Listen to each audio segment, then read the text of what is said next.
Okay, students. So let's start this new chapter that is called our environment.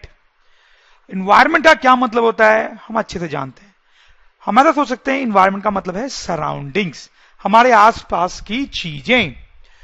तो देखो हमारा जो environment है उसमें बहुत सारे लिविंग और नॉन लिविंग थिंग्स एग्जिस्ट करते हैं और वो दोनों एक दूसरे पे डिपेंडेंट होते हैं.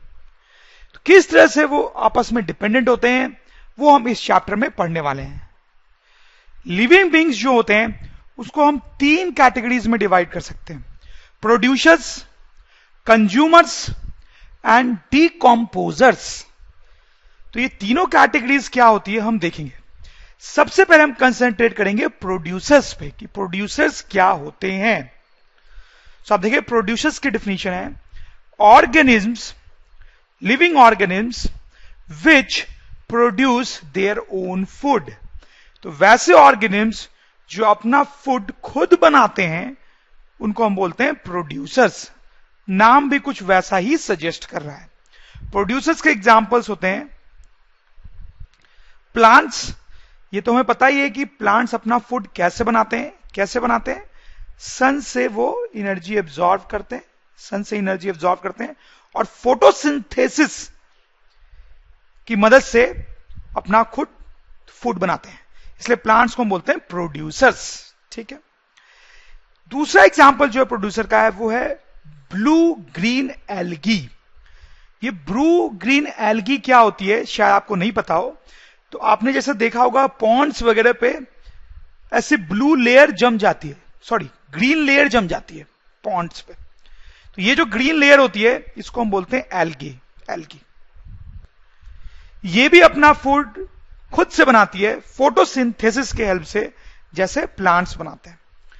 लेकिन ये जो एल्गी होता है ये कॉम्प्लिकेटेड तरीके का प्राणी है. इसमें प्लांट्स की प्रॉपर्टीज भी होती हैं और एनिमल्स की भी. बट एनीवे हमारे लिए यहां पे ये इंपॉर्टेंट है कि ये अपना फूड खुद बनाता है और इसको हम क्या बोलते हैं प्रोड्यूसर. ये जो प्रोड्यूसर्स होते हैं इनका एक और नाम है दैट इज कॉल्ड ऑटोट्रॉफ्स. इनको ऑटोट्रॉफ्स भी बोलते हैं प्रोड्यूसर्स को. देखो ऑटो का मतलब है यहां पे सेल्फ और ट्रॉफ्स का मतलब है न्यूट्रिशन. तो ऑटोट्रॉफ्स मतलब ऐसे लिविंग बींग्स जो अपना न्यूट्रिशन खुद तैयार करते हैं. नेक्स्ट हम कंज्यूमर्स की बात करेंगे. कंज्यूमर्स क्या होते हैं? Organisms which depend on other organisms for food. तो कंज्यूमर्स ऐसे ऑर्गेनिज्म्स को बोलते हैं जो फूड के लिए दूसरे ऑर्गेनिज्म से डिपेंड करते हैं. कंज्यूमर्स का एक और नाम होता है हेट्रोट्रॉफ्स. हेट्रो का मतलब है यहां पे अदर और ट्रॉफ्स मतलब तुमने देखा ही है न्यूट्रिशन. तो वैसे ऑर्गेनिज्म्स जो न्यूट्रिशन के लिए अदर ऑर्गेनिज्म्स पे डिपेंड करते हैं. मोस्ट ऑफ द एनिमल्स जो होते हैं जैसे एलिफेंट हो गया, लायन हो गया, ये सब कंज्यूमर्स हैं. क्यों कंज्यूमर्स हैं? जैसे एलिफेंट जो है वो प्लांट खा के जिंदा रहता है. तो प्लांट एक दूसरा ऑर्गेनिज्म है जिसपे ये एलिफेंट डिपेंडेंट है. ठीक है. लायन है, ये दूसरे छोटे जानवर को खा के जिंदा रहता है, इसलिए ये भी क्या है कंज्यूमर. कंज्यूमर्स को भी हम तीन सब कैटेगरीज में डिवाइड कर सकते हैं. कौन कौन सी देखें आप ध्यान से पढ़ें. हार्बीवोर्स, लोअर क्लासेस में आपने पढ़ा होगा ये सब term. Herbivores, carnivores, omnivores. Spelling पे ध्यान रखेंगे, गलती नहीं होनी चाहिए. तो सबसे पहले हम देखेंगे हार्बीवोर्स क्या होते हैं. हार्बीवोर्स वैसे ऑर्गेनिज्म्स होते हैं जो सिर्फ प्लांट्स खाते हैं.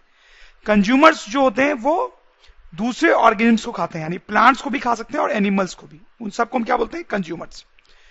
हार्बीवोर्स वैसे कंज्यूमर्स हैं जो सिर्फ प्लांट्स को खाते हैं.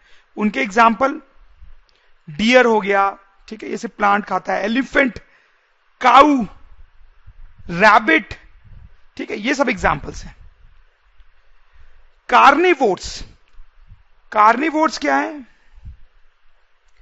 Eat only other animals. ये ऐसे ऑर्गेनिज्म्स होते हैं, ऐसे एनिमल्स होते हैं जो सिर्फ दूसरे एनिमल्स को खाते हैं, प्लांट्स को नहीं खाते हैं. इनके एग्जाम्पल हो गए लॉयन, अब देखो ये फ्लैश खा रहा है किसी दूसरे एनिमल का, स्नेक, लायन, लियोपार्ड, ईगल, ठीक है, ये सब एग्जाम्पल है कार्निवोर्स के। नेक्स्ट है omnivores, eat both plants and animals. ये वैसे होते हैं जो प्लांट्स भी खा लेते हैं और एनिमल्स भी खा लेते हैं। इनके एग्जाम्पल्स है ह्यूमन बींग्स, हम, क्रो, कौआ। कंज्यूमर्स को सब कैटेगरी में डिवाइड करने का एक और तरीका होता है जो मैं आपको बताना चाहता हूं। जैसे ये सिचुएशन आप इंटरेस्टिंग सी देखें, प्लांट है, ठीक है, ये जो ग्रास हॉपर है वो प्लांट को खा के जिंदा रहता है, प्लांट को खा के जिंदा रहता है, ठीक है। ये जो फ्रॉग है वो ग्रास हॉपर को खाता है, ये जो स्नेक है वो फ्रॉग को खाता है, और ये हॉक एक बर्ड होती है बहुत खतरनाक सी जो स्नेक को खाती है। तो आप समझ रहे हैं क्या चेन टाइप सी चीज बन रही है यहां पे। हॉक स्नेक को खाता है, स्नेक फ्रॉग को खाता है, फ्रॉग ग्रास हॉपर को खाता है, ग्रास हॉपर प्लांट को खाता है, ठीक है। अब यहां पे ये जो ग्रास हॉपर है इसको बोलते हैं प्राइमरी कंज्यूमर या first order consumer. Grass hopper जो प्लांट को खा रहा है उसको बोलते हैं प्राइमरी कंज्यूमर और फर्स्ट ऑर्डर कंज्यूमर। तो प्राइमरी कंज्यूमर क्या होता है, consumers depending directly on producer. तो प्राइमरी कंज्यूमर ऐसा कंज्यूमर है जो डायरेक्टली प्रोड्यूसर पे डिपेंड करता है। अब देख सकते हैं प्लांट प्रोड्यूसर होता है, डायरेक्टली प्रोड्यूसर पे डिपेंड करता है, ठीक है। वैसे फ्रॉग को क्या बोलते होंगे, सेकेंडरी कंज्यूमर या सेकेंड ऑर्डर कंज्यूमर। वैसे स्नेक को क्या बोलते होंगे, टर्शरी कंज्यूमर या थर्ड ऑर्डर कंज्यूमर। और फिर ये हॉक जो है उसको बोलते हैं टॉप कंज्यूमर, टॉप कंज्यूमर, क्योंकि इसके बाद अब कोई नहीं है। तो ये टॉप कंज्यूमर होता है नॉट ईटन बाय एनीवन, उसको कोई नहीं खा सकता है, इसीलिए उसको टॉप कंज्यूमर बोल रहे हैं, ठीक है। तो इसको हमने बोला प्राइमरी कंज्यूमर, इसको सेकेंडरी, इसको टर्शरी और इसको टॉप। टॉप कंज्यूमर वो होता है जिसको कोई नहीं खा सकता, और प्राइमरी कंज्यूमर वो होता है जो प्लांट्स को खाता है, प्लांट्स को। तो अगर आप और डीपली देखें तो ये जो प्राइमरी कंज्यूमर होता है वो बेसिकली कुछ नहीं हार्वीवोर है, वो हार्वीवोर है, राइट, क्योंकि वो प्लांट खाता है। और उसके अलावा जितने भी है सेकेंडरी, टर्शरी, टॉप, ये सब कैसे हैं, ये कार्निवोर या ओमनीवोर हो सकते हैं। जैसे एक और सिचुएशन आप देख सकते हैं, प्लांट को डियर खाता है और डियर को लॉयन खाता है, और फिर लायन को कौन खाता है, किसकी हिम्मत है जो लॉयन को खाएगा, ठीक है। तो यहां पे जो डियर है वो डायरेक्टली प्रोड्यूसर को खा रहा है, डायरेक्टली प्रोड्यूसर को खा रहा है, और हार्वीवोर भी है, इसको हम बोलेंगे प्राइमरी कंज्यूमर,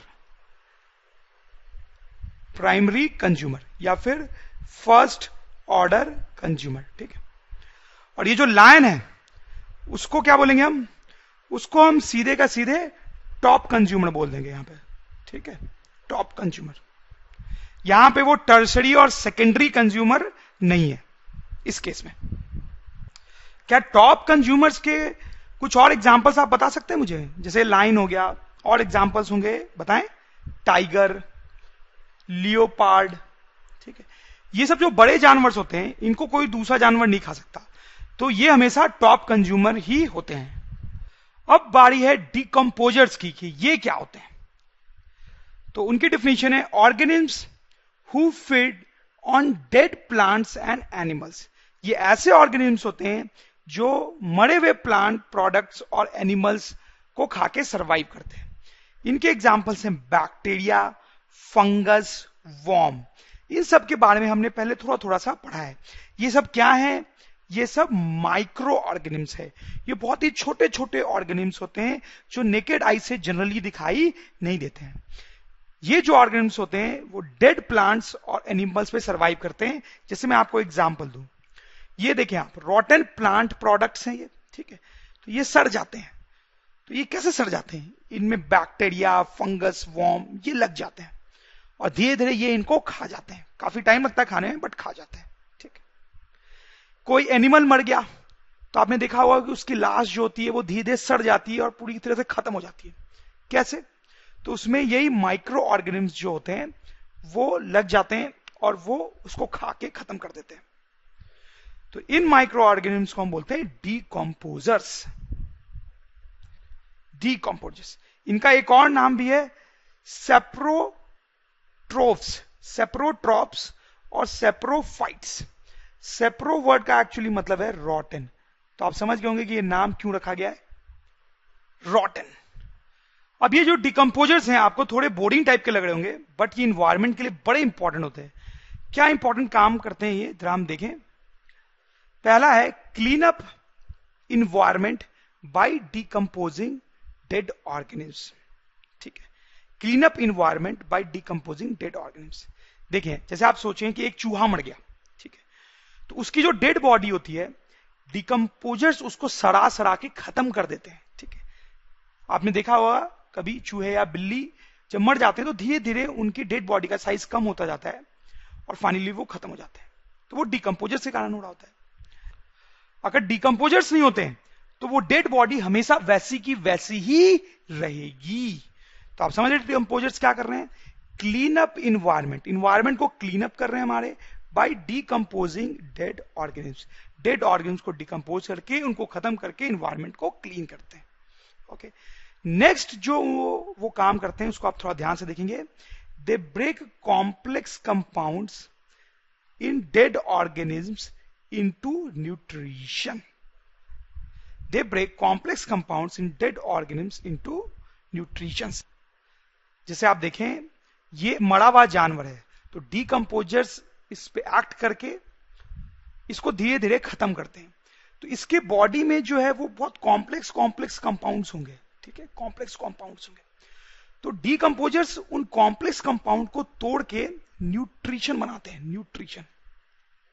ठीक है, तो इनकी बॉडी में बहुत सारे कॉम्प्लेक्स कंपाउंड होंगे, डिकम्पोजर्स उसको तोड़ते हैं छोटे छोटे पार्ट्स में और उससे न्यूट्रिशन बनाते हैं, nutrition.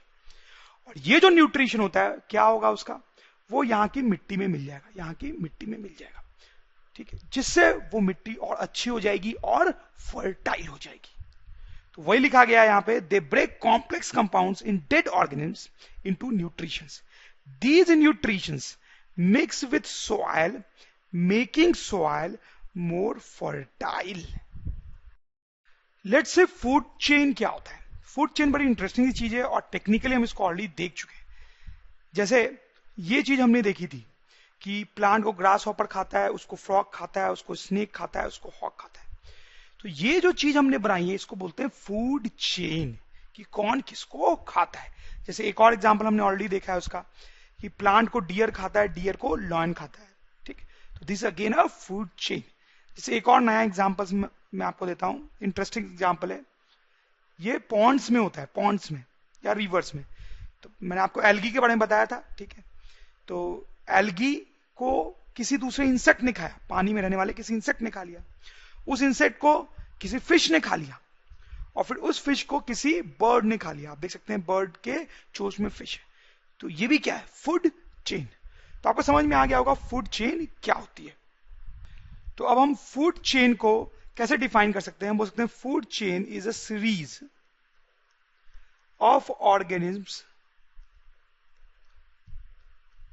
series of organisms in which every next organism depends on the one before it। सही बात है, ऐसा ही होता है। Food chain is a series of organisms in which every next organism depends on the one before it. Food web क्या होता है हम देखेंगे। फूड चेन के बारे में मैंने आपको बताया, लेकिन ये फूड चेन जो होती है वो पूरी कहानी नहीं बताती हमें। जैसे कि देखें आप, ये फूड चेन बता रही है कि डियर को लायन खाता है, लेकिन क्या डियर को सिर्फ लायन ही खाता है और कोई एनिमल नहीं खाता है? खाता है ना, डियर को टाइगर भी खाता है, लियोपार्ड भी खाता है। ठीक है, तो और भी ऑर्गेनिम्स हैं जो डियर को खाते हैं। वैसे लायन क्या सिर्फ डियर को खाता है? नहीं, लायन जेब्रा को भी खा सकता है, रैबिट को भी खा सकता है, और भी एनिमल्स को खा सकता है। ठीक है, वैसे स्नेक क्या सिर्फ फ्रॉग को ही खाता है? नहीं, फ्रॉग के अलावा भी और चीजों को खा सकता है। ठीक है, वैसे स्नेक को सिर्फ क्या हॉक खा सकता है? नहीं, स्नेक को खाने वाले और भी एनिमल्स हैं। आप समझ रहे हो मेरी बात? तो इस तरह से फूड चेन जो है वो हमें कंप्लीट इंफॉर्मेशन नहीं देती है। तो फूड वेव क्या होता है अब आप समझ गए होंगे। इस टाइप का कुछ डायग्राम होता है जिसको हम फूड वेव बोलते हैं। ये डायग्राम बहुत कॉम्प्लिकेटेड होता है, आप समझ सकते हैं। डिफरेंट टाइप्स के प्लांट्स हैं, आप देखो इस प्लांट को कई सारे एनिमल्स खाते हैं, ठीक है। फिर जैसे यहां पे आप देखें, ये जो भी चीज है उसको फिर फ्रॉग ने खाया, फिर फ्रॉग को स्नेक भी खा सकता है और बर्ड भी खा सकती है। वैसे ही सिलसिला चलता रहता है। जैसे आप देखें स्नेक है, स्नेक फ्रॉग को भी खा सकता है, इस बर्ड को भी खाता है, इस एनिमल को भी खाता है। तो इस तरीके का जो डायग्राम है कॉम्प्लिकेटेड सा, उसको हम बोलते हैं फूड वेव। ट्रॉफिक लेवल क्या होते हैं ये हम देखेंगे। जैसे एक फूड चेन का एग्जांपल लेते हैं जो हमने पहले भी देखा है। इस फूड चेन को हम थोड़ा दूसरे तरह से भी रिप्रेजेंट कर सकते हैं, कुछ इस तरीके से एक पिरामिड बना के, ठीक है। ये पिरामिड कुछ नहीं, बस इसी फूड चेन को रिप्रेजेंट कर रहा है, ठीक है।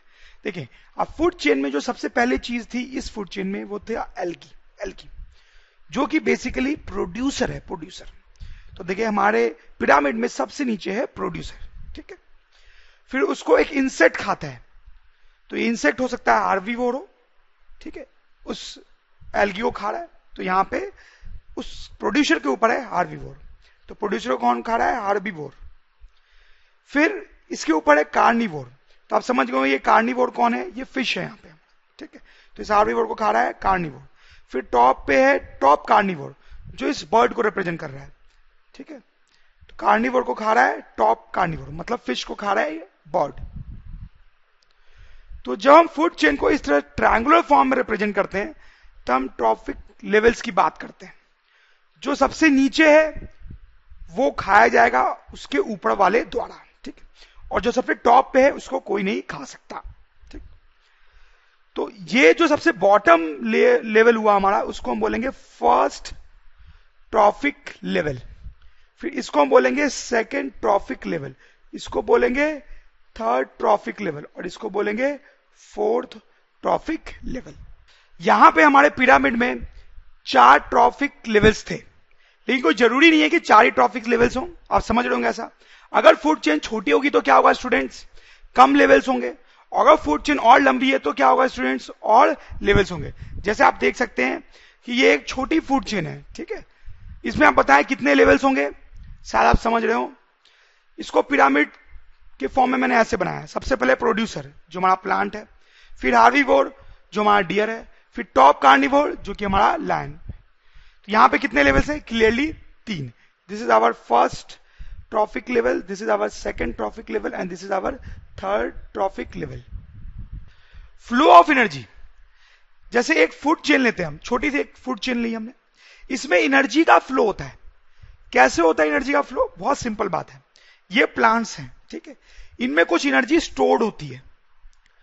जब ये हिरन या डियर प्लांट्स को खाता है तो उसको क्या मिलती है? एनर्जी मिलती है खा के, ठीक है। तो हम बोल सकते हैं प्लांट से डियर तक एनर्जी का फ्लो हुआ, प्लांट से डियर तक एनर्जी का फ्लो हुआ, ठीक है। जब ये लॉयन डियर को खाएगा तो क्या होगा? इस लायन को एनर्जी मिलेगी, ठीक है। तो हम बोल सकते हैं डियर से लॉयन तक एनर्जी का फ्लो हुआ, ठीक है। मतलब डियर को खाने पे लॉयन को एनर्जी मिली, सही। तो आप देखें इस फूड चेन में एनर्जी इस तरह से फ्लो कर रही है, ठीक है, प्लांट से डियर, डियर से लॉयन। तो कई बार ऐसा बोला जाता है कि फूड चेन में flow of energy is unidirectional. Flow of energy is unidirectional, मतलब इस फूड चेन में जो एनर्जी का फ्लो हो रहा है वो एक ही डायरेक्शन में होता है, एक ही डायरेक्शन में होता है। मतलब इधर ही हो रहा है सिर्फ एनर्जी का फ्लो, सिर्फ इधर ही हो रहा है, ठीक है। इस डायरेक्शन में एनर्जी का फ्लो नहीं होता है, ठीक है। यूनिडायरेक्शनल फ्लो है, सिर्फ इस डायरेक्शन में हो रहा है, इस डायरेक्शन में फ्लो नहीं होता है। क्यों नहीं होता है? अरे बड़ी सिंपल सी बात है। इस डायरेक्शन में कैसे हो सकता है फ्लो का एनर्जी? इस डायरेक्शन में एनर्जी का फ्लो तब होगा जब शेर को डियर खाएगा। जब शेर को डियर खा जाएगा तो डियर को शेर से एनर्जी मिलेगी। ऐसा हो सकता है कभी? नहीं। जब डियर को प्लांट खाएगा, बट ऐसा कभी हो सकता है क्या? नहीं। इसलिए इस डायरेक्शन में एनर्जी का फ्लो नहीं होता है, यूनिडायरेक्शन फ्लो है, मतलब सिर्फ एक ही डायरेक्शन में होता है। ओके, नेक्स्ट इंपॉर्टेंट पॉइंट पे हम जाएंगे अब। तो आप देखें किसी फूड चेन में जब एनर्जी का फ्लो होता है, तो एक्चुअली वो एनर्जी सन से ही आ रही होती है, ठीक है। इसलिए हम सन को बोलते हैं अल्टीमेट सोर्स ऑफ एनर्जी। तो वो सन से कैसे आ रही होती है उसको हम थोड़ा डिटेल में देखेंगे। देखते हैं जरा। तो सबसे पहला पॉइंट है कि 1% of solar energy coming to earth is absorbed by plants. ठीक, ध्यान दें क्या मतलब है इसका। मतलब ये कि सन से बहुत सारी एनर्जी अर्थ तक पहुंचती है, ठीक है, हमें पता है ये बात। तो उसमें से लगभग 1% एनर्जी दुनिया भर के प्लांट्स एब्सॉर्ब कर लेते हैं। तो सन से बहुत सारी एनर्जी अर्थ पे आती है और इंटरेस्टिंगली सिर्फ 1% एनर्जी प्लांट्स एब्सॉर्ब कर पाते हैं। ठीक है, फिर प्लांट्स उस एनर्जी का क्या करते हैं देखते हैं। Plants convert this to chemical energy by photosynthesis.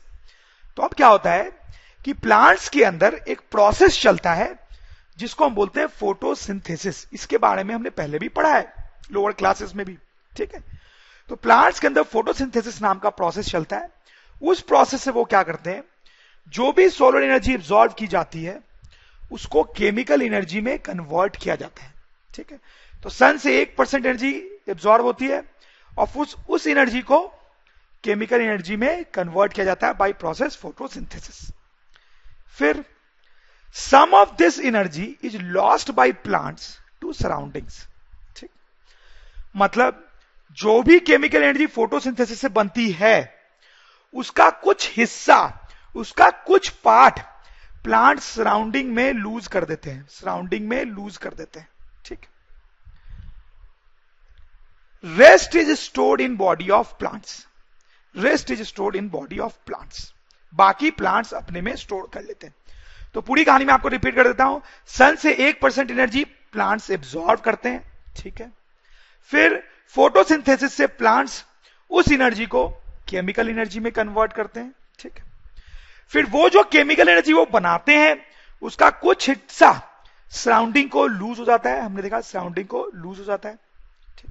लेकिन बाकी हिस्सा प्लांट्स में स्टोर हो जाता है, दैट इज इंपॉर्टेंट। बाकी हिस्सा प्लांट्स में स्टोर हो जाता है, ठीक। इस तरह से सन की एनर्जी प्लांट में स्टोर होती है। फिर क्या होता है, जैसे हमने पहले बात की, जब हिरन प्लांट्स को खाता है तो वो जो स्टोर्ड एनर्जी है, ध्यान दे, स्टोर्ड एनर्जी है प्लांट में, वो हिरन को मिलती है, ठीक है। फिर हिरन को जब शेर खाता है तो वही एनर्जी शेर को भी मिलती है। तो इस तरह से एनर्जी फ्लो के प्लांट तक आई, प्लांट से डियर तक गई, डियर से लॉयन तक गई। तो हम देख सकते हैं लॉयन को भी जो एनर्जी मिल रही है वो एक्चुअली में कहां से आई है, सन से आई है। अब एक लॉ होता है जिसको बोलते हैं 10% लॉ।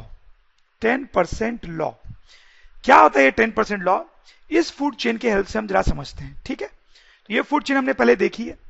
तो प्लांट को खाया ग्रास हॉपर ने, ठीक है, तो ग्रास हॉपर को एनर्जी मिली होगी, ठीक। तो ग्रास हॉपर ने बहुत सारा प्लांट खाया तो ग्रास हॉपर को बहुत सारी एनर्जी मिली।